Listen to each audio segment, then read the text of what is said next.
The tech industry is again seeing widespread layoffs after a rough 2023. LinkedIn just laid off nearly 700 employees. Qualcomm is planning to cut more than 1,200 jobs. Google, Amazon, and Snap are among the companies continuing to downsize. And the start of 2024 seems no different as layoff announcements, especially in the tech industry, continue to make headlines.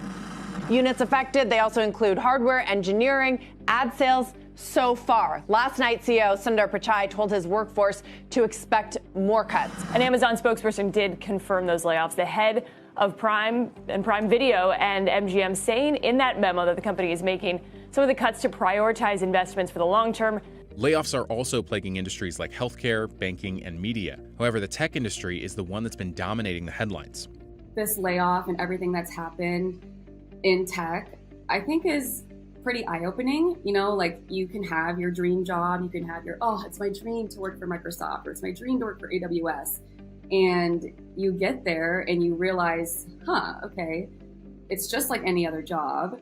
It's a great place to be. There's a lot of great perks, but at the end of the day, they can get rid of you like that. Yeah, so she makes a good point. I think her name is Brittany Peach, and she's in the news for like recording like her layoff, which I guess is like a new trend. Last year it was come with me to watch me, eat and drink and hang out at work and watch me through my tech workday.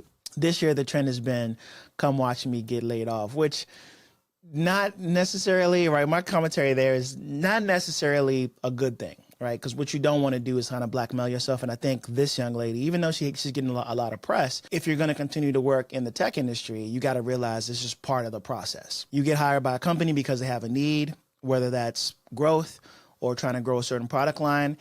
If that product line or that growth doesn't happen in a certain period of time, there are a lot of pressures that can cause that company to lay off. It could be pressure from the shareholders.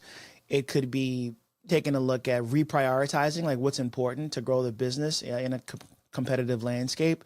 So I'm not saying like it's good or bad. All I'm saying is it's pretty much just capitalism in its form. I think there's been like a sentiment or, a take that, like these tech companies owe tech employees jobs. And at the end of the day, they really don't.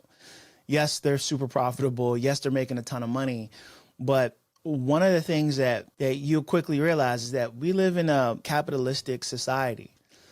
So that means that the goal is the company's duty is to the shareholders, not necessarily to the employees. The employees at any tech company are just the tools to get said outcome for the business. Is it moral, et cetera? I think those are all personal opinions, and you just have to, deal with it as you may. But at the end of the day, tech is going to do what tech is going to do. Being able to work for one of the large tech companies and make an impact and make change in the little, product line or area of the business that you are, super cool. But always know that it's a business. If the company's projects, if the company direction changes, there's always a risk of you becoming unemployed.